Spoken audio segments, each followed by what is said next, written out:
Oops. Hopefully that'll fix itself. Let's see. Everything seems to be good. Stream health is good. Check over here. 1 second. Disappearing.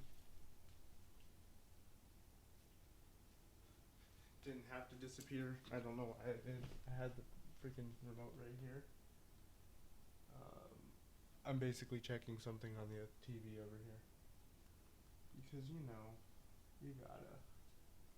Let's see. Okay, everything looks good there. We look pretty good in the stream as far as people viewing. Let's see. This control panel. Sorry, still setting everything up exactly. Kind of. Sync preview to player. I don't know what that means. Broadcast alert. Oh, I can cancel the event, I guess. Or broadcast to cancel, which is not happening because we're already live. And we actually have topics, surprisingly. Which is cool because last time I didn't really have too many topics. This time I actually went and looked around. Though they may not be the most compelling topics in the world, they're, something that I wouldn't mind talking about. So, I guess first we can wait for a few more people if they're going to stop by. If they really will, I doubt it. But, hey. But, yeah, I'm actually really excited for some of the stuff I have. Like I said, not the most compelling things in the world, but there's some pretty nice things that we can look at here as far as the tech realm goes. And I don't really care to wait, I guess, honestly. I was going to wait, but I don't know if I want to. Because we got plenty of time on our hands in this Tuesday evening, sadly. So I picked Tuesday for my stream day, at least for today. Because it's Tuesday, I guess. I don't know. It doesn't interfere with other live streamers. Not to mention I kind of like the evening streams better than doing any type of morning stuff. So, our first topic, I guess we can go ahead and hop into monitor switch style. Bam. Okay, so like I said, nothing compelling. It does get better though. There are better topics. I'm not gonna lie to you. So this is just a topic on batteries. So this was posted on cnet.com, and basically it kind of caught my interest because batteries basically are a huge part of everything as far as rechargeable. I mean, from your cameras, to your cell phones. These things are in pretty much everything. Your tablets, rechargeable mouses and stuff like that, wireless mouse. I mean, even this, which I like this thing, by the way. So they're basically writing a story, I guess. I don't remember what I was going to call it. A report or something on the evolution of batteries and how far we've gotten, basically since like the 1990s. So from what we've been looking at a lot, or at least that I've been reading, and then the research that they've been doing, because I'm lazy and I'm not going to do that kind of research over batteries, they've found that batteries haven't really changed too much, and though they have made some increasements on how long they can last, increases, not increasements. So that's mostly due to the type of technology used in these types of products. So, for instance, if the product is like the new tablets, the new smartphones, the new processors that they're using are a lot lower wattage compared to what they used to be, basically making it to where it lasts longer on mostly the same type of battery, which I thought was kind of neat to look at because you always get that's a big thing with technology nowadays is battery life. It's pretty much one of the key spots that reviewers will touch on when they're reviewing products that have rechargeable batteries. But like I said, we have made advancements, and they do state that too. But as far as like the amount of that technology has overall developed over the last decade, compared to the amount that a battery has developed over the last decade, is very big in comparison on how they actually have changed.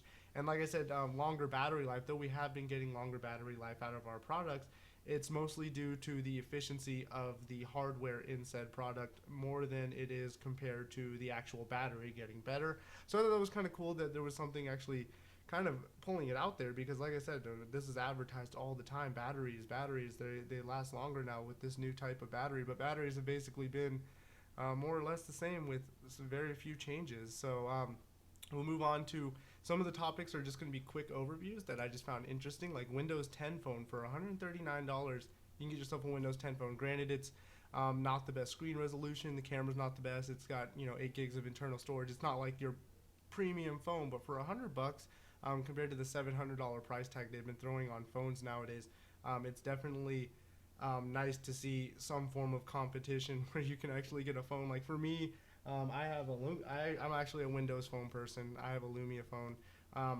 and my phone is practically broken. Like my button doesn't work. It's like I got like a couple $1,000 computer, but I have a really crap phone because I don't really use it, and I just need it to do basic functions and email. And it is nice to have the um, you know, user friendly interface and stuff. And I do like Windows for weird reasons, not necessarily because I don't like Apple. I actually do like Apple. I like their iPods, I like their iPhones, but everyone has one, and I just kind of feel like I want something different.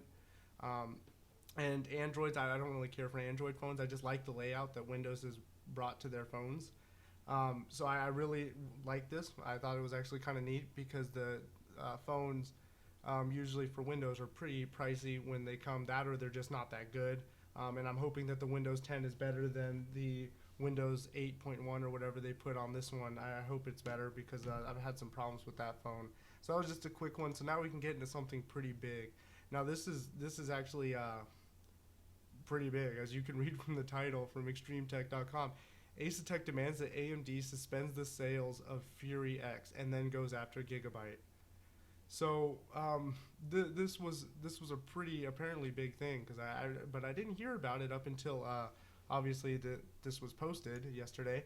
Um, Apparently, Asetek has a patent out for the type of water cooler. You know what I mean? They have a certain patent, kind of like how Cherry MX had the patent for their switches. Asetek has the patent for these types of coolers, like the water cooler, the pump, and the design and everything. And it seems that Cooler Master has violated these patents. And if you guys know from the picture, obviously as well, Cooler Master is the one that's supplying like AMD and apparently Gigabyte with their all-in-one water coolers for their GPUs. So this really caught my attention when I saw that Asetek was going after them. Like they filed a lawsuit against Cooler Master already. They haven't had any plans to reach an agreement as far as the product usage. They kind of want them to either suspend sales, or I think they said they wanted 23 percent royalty on all of their infringing products, which is like there's a list around here somewhere if we can find it, that basically tells us right here. That basically tells us all of their infringing products, which is pretty much all of their water cooling stuff, which is the Ceton, the 120M, 120XL, 240M, the 120V, the Neptune 4 or 140. So these are like literally all of these, even the Glacier 240 right here as well. These are like all of Cooler Master's, all-in-one water cooling loops. I've owned several of these, and yeah, they're getting patent screwed right now by Asetek. Acetech, I don't know, Acetech, I don't know, it doesn't matter. But either way, they're definitely going after him, which is kind of funny. From what I've been reading, they're not going to suspend the AMD Fury line. I think they said something about it not actually. He's with Fury X infringed on Asetek's patent, so they're right here sued. That Asetek has sued Cooler Master. This is AMD's statement. While we defer to Cooler Master regarding the details of the litigation, we understand that the jury in that case did not find Cooler Master heatsink currently used on the Fury X. So basically they're saying that the Fury X is clear. It wasn't in any patent violations. Just mostly they're all-in-one water coolers. Now, this could put a hefty hit in their profits. I mean, if they want 23% of their royalties, of all of their all-in-one, like this list right here is pretty much all of Cooler Master's all-in-one water coolers. Granted, they do have some really good sellers like the 212 Evo, but that's only a $30 cooler. When you compare it to something like these are like $60, $70, $120 and up coolers that Asetek wants a cut of, which is pretty sad. But yeah, no, the title's a little misleading because like I said, the jury didn't find that this conflicts with the patent or interferes or whatever with the patent. So they didn't have to worry about it. As far as going after Gigabyte as well, I'm pretty sure it was roughly the same cause. But yeah, that was pretty intense, and we have some other more compelling news to go over.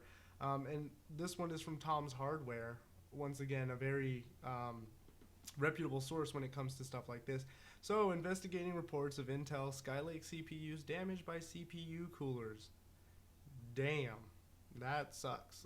So, once again, this is putting more companies under the spotlight of things. So, this could be bad or could be good. Of course, the title, someone reading the title, they're you know what I mean. It could throw them off of buying a Skylake CPU, which would be pretty sad if a lot of people saw it that way. Luckily, like people like me will read and see exactly what is going on here. So from what this is basically the heat spreader on the CPU die itself is actually thinner compared to previous heatsink designs or heat spreader designs. The little plate on top of the CPU actually have a CPU. Yeah, I have my green screen up, but I didn't feel like taking it down.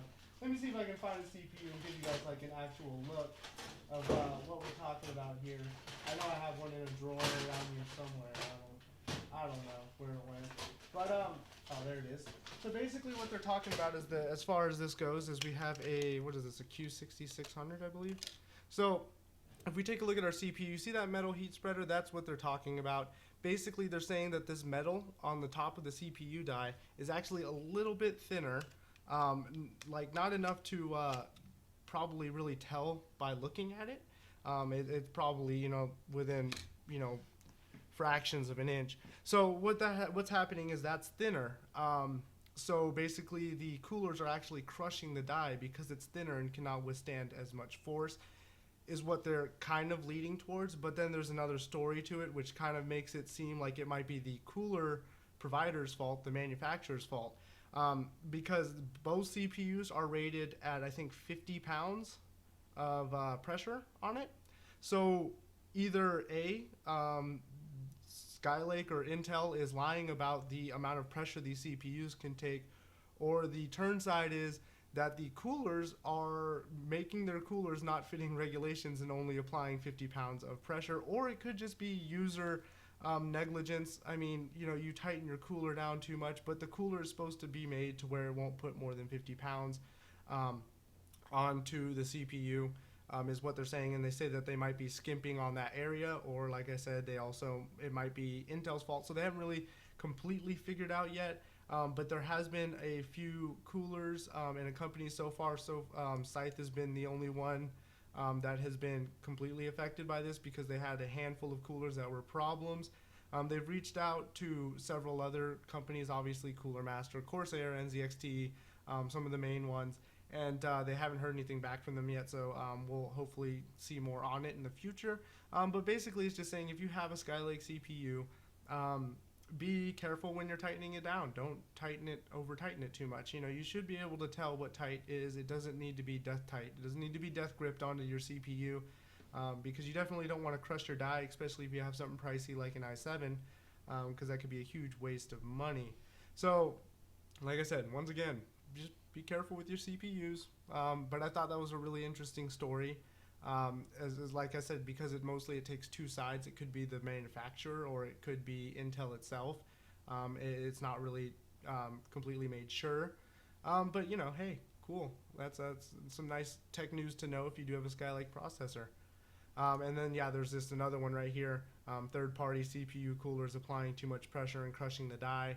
Like I said, either the cooler or Intel's rating for the amount of pressure that they can have.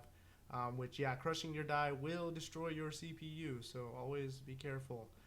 Next is kind of like an honorable mention, I guess. Not really talk too much, but I did like it.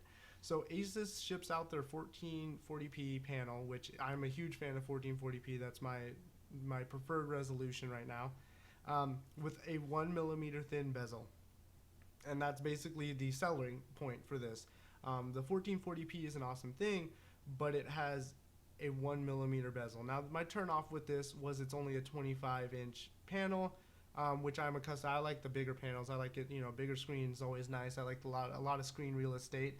But as you can see here, I mean, this thing is just awesome. Like, look at that bezel. Look at that. You can't even see it. So it's basically just like a floating picture, which is pretty cool stuff. I'm excited. Maybe we'll get some thin bezel 27, 28 inch 1440p models with like 144 hertz refresh rate. So this is a fully like gaming panel, like certified, Asus. You guys, they make good stuff as far as their monitors and their motherboards. I'm one of their motherboard fanboys. So yeah, no, that was just kind of more of a mention to show you guys like some cool technology and cool things that they're starting to do. It's finally about time that we start getting some monitors that have some decent small bezels on them, because these bezels are killing us, especially when we're stacking monitors together, trying to get multiple setups going. It's kind of rough to have that when you have this 2-inch block of bezel in between your screens. So moving on, we have one, because this game is popular, I decided to include it. This was a recent Fallout 4 patch, reportedly breaks mod support. So the problem is that there is a fix around, there's a work around it, and hopefully they will fix it in the future. I'm pretty sure this looks like Buzz Lightyear, by the way. Yes, it is. That's a pretty funny mod. I didn't actually look at the picture. But from the sound of it, hopefully they would fix it, because it's an easy fix. It's just kind of a hassle when you want to just start the game and play. And it's not a permanent fix. It's something you have to do every time you start the game. But hopefully they'll fix it, because Fallout 4, along with titles like Skyrim, are big into having a mod community. Like, a lot of people will buy these games to play them with the mods. So it's kind of crappy that the patch kind of breaks the mod support. But it doesn't fully break it. Like I said, if you guys want to go ahead, the link's in the description for all of these, and read up on how to fix it if you were running into this problem. It's a pretty easy fix. It has to do with starting up your mod manager and starting the game, and then restarting the mod manager to get it to work properly. And as far as what mods might still not work, because it is a possibility of it, you would have to look further into it. I actually personally haven't played Fallout 4. I'm not too big of a Fallout fan, but I do keep up on the newest titles, and my roommate has it, and I have actually watched him play it for about an hour or two. So it's a pretty game, and like I said, it's very popular, so I thought I'd include it solely because of that. Having the mod support break is kind of a crappy thing when a lot of people really enjoy playing this game for the mods, along with games like Skyrim. You kind of want that mod support. In fact, one of the computers I just built for the guy, one of his requirements was to be able to play Fallout 4 with mods. Like, he legitimately bought a gaming PC so he could do Fallout 4 with mods. He didn't want it without mods. So, I mean, it's just showing you right there, people are willing to buy the game and a computer just to play this game with mods. So they hopefully they'll work on that a little bit more. And we can move on to our next segment, which is more just a technology type thing. So this is basically an algorithm that was created that can write news stories. So obviously this is going to tie into this whole theory of computers replacing everybody, and things going crazy, and Terminator stuff happening, which I'm not that big of a theorist, so I'm not going to go into that. But it's basically, it's an algorithm, which, if you guys don't know what an algorithm is, it's like a hard to explain when you're not that good with algorithms, I guess. But it's like a code that basically allows cool things like this to happen. It's just computer coding, basically. So like Facebook has algorithms. For instance, if you guys didn't know this, your chat list on your Facebook, how it always shows certain people in your chat, that's actually based on one of Facebook's algorithms on how much you talk with that person or interact with that person. Facebook actually has an algorithm for that, so it automatically suggests types of friends or people or other people in your chat list, or in your do you know this person. It uses an algorithm to find all of that information and give it to you.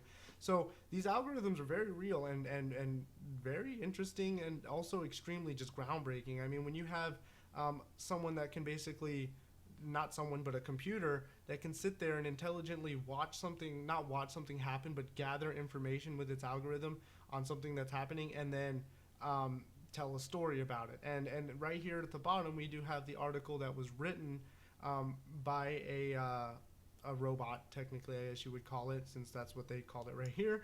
So, I mean, and it doesn't really seem like it was a computer generated story. Like, it's not, a hard hitting, crazy reporter story, but at the same time, it doesn't feel like a computer wrote it.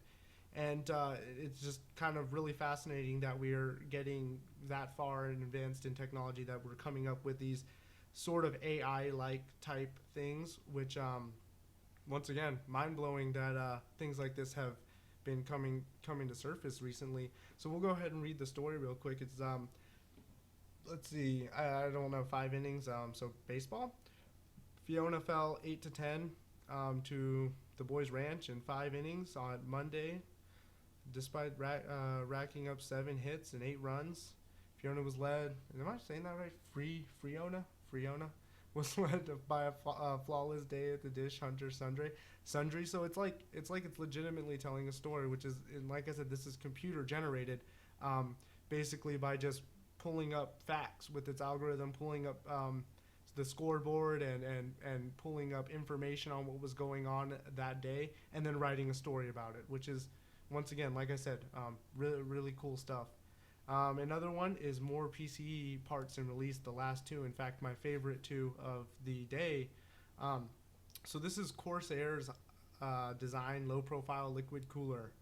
So I'm not sure about the release or anything on like this, but it's basically a low profile liquid cooler for mini ITX motherboards. Now, it says it's only able to dissipate 150 watts of heat, which really isn't that much. I mean, if you think about it, but it's still really cool idea. I mean, if you're rocking something like a dual core Pentium or even a Core i5 or something, and you want a silent system. So this does come with its own built-in fan. I believe it's in the inside. And it's a low noise fan that only spins at 1,000 to 1,800 RPM, so it's supposed to be pretty damn quiet. Hopefully it is, but we've seen Corsair's all-in-one water coolers in the first part. Check Brett Game. Sorry, reading a comment for his mod vids. They're hilarious. Oh yeah, no, I believe it. I've seen some of the mod videos for was it Grand Theft Auto, and they crack me up all the time. So back to this cooler is just supposed to be overall just something that just very small, sits on top of your thing, and exhaust what it looks like would be exhausting out the back end right here, which would bring up question on not all motherboard plates or anything have an exposure in the back. So I don't know necessarily where this air would be going. I mean, if it was a closed back, as well as the picture doesn't show if it overhangs these, which I doubt it would, because it probably wouldn't be as uninstallable. Or installable, I mean. And it also seems like you would be having, you could probably fit some decent sized RAM in there, but you would be having trouble accessing anything once the cooler's mounted, as well as this bracket looks like it supports the rest of the cooler, which is something you'd have to accommodate to make sure your case would support having an extra piece of metal sticking out the side right there. Yeah, no, I'll catch you later. Page, and all. I'm not sure how to say your name. Sorry, buddy. So, just like I said, it's cool. It's low profile. It should get the job done as far as most of this stuff. So, I would test it. I would see how it works. I would do some light overclocking on it and see if it could handle it well enough. Though, like I said, I'm not 100% sure because it doesn't have a high heat dissipation, but it also has this rear exhaust. So it looks like if you didn't have an exhaust vent, it would hit the back of the case and flow back under or above and just get sucked back in, and it'd just be recirculating bad hot air. So I don't know, maybe that'll be something they'll figure out in the future, but it's kind of cool. Oh wait, you can already grab it on Newegg for $80. Let's go take a look at it. Oh, here we go. Anyone bought it yet? $80. That's a bit of a high price for being able to get like a coolermaster, people getting sued, seat on for like $50 to $60. That's a pretty high price. I'm not sure if this would necessarily be worth it though. I mean, like I said, this has got to be like more of those circumstantial type coolers that if you grabbed it, I don't know. I mean, I might take a look at it, but I mean, for $80, I don't know if it's worth actually buying. So the last And most exciting news that I got is an ad from the web. Actually, no, it's not. I'm just joking. So AMD's platforms. So they've been teasing a little bit, um, mostly about AMD's platforms as they're going to launch in March 2016. So that's their new Zen CPU, if you guys don't know, which should be releasing basically, at least from what I'm under the impression of, is kind of an updated um, FX processor, which would be kind of cool. They're supposed to be, like 8 cores, CPUs with DDR4 on an AM4 socket, is what we've been told. And they're, yeah, right here, AM4 motherboards.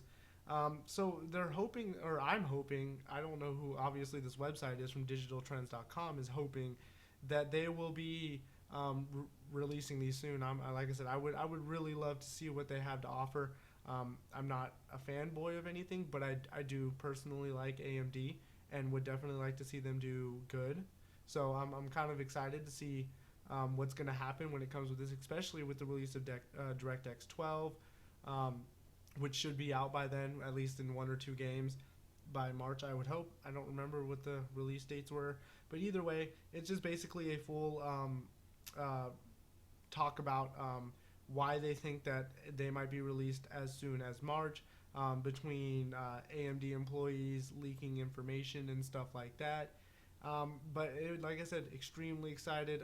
I kind of kicking myself in the ass for this because I feel like I got really excited for AMD's GPUs and they let me down. But I'm like getting all excited all over again for their Zen CPUs. So please don't let me down this time, AMD. Don't do it. I don't need it. So basically what it's saying is though is also that if it by chance is getting released in March, motherboard manufacturers will be having to work in overtime to get their PCBs socketed and everything set up and ready to go for the CPU launch, because obviously you can't just have the CPU. You're going to need your motherboard for it as well. So they don't know if it's going to happen. Like I said, they hope. I hope. We're all kind of hoping, unless you're an Intel fanboy. But yeah, I'm pretty excited about Intel's Zen features here. So yeah, that's pretty much all of my my news for today. I just kind of wanted to do a quick little live stream, get everything. I'm gonna get some food though because I'm hungry. But yeah, no, I appreciate the guys who stopped by. Thanks for coming in, checking it out, and I will be continuing the live streams. Hopefully, we'll be able to get a bigger viewer audience in here at some points. I know there was probably only like 4 or 5 people at most at the one point. So. But I don't have a whole bunch of subscribers, so I don't expect a lot of people to stand by. If you missed the live stream, I'm going to continue doing them at Tuesdays at 5:30, so pretty much every Tuesday. That's standard Pacific time as well. And I'll continue doing them. And like I said, if you miss and can't make the streams, don't worry. They're up on my channel. You guys can go back and watch them whenever you guys want it. It's not a big deal. And like I said, I'll continue doing them. So if you can stop by, come say hi, come hang out. And if you cannot, then watch it on the instant replay, you guys. But anyways, yeah, I'm hungry. I'm real hungry. So I'm going to go get food. And I'm going to head out. And what was it, a 30-minute stream? Not too bad. I don't really like to do 2-hour-long streams. So 30 minutes good enough. Not to mention there's only one of me. It's hard to keep the conversation going when it's really one-sided. So we'll catch you guys later. After I end the stream, I think.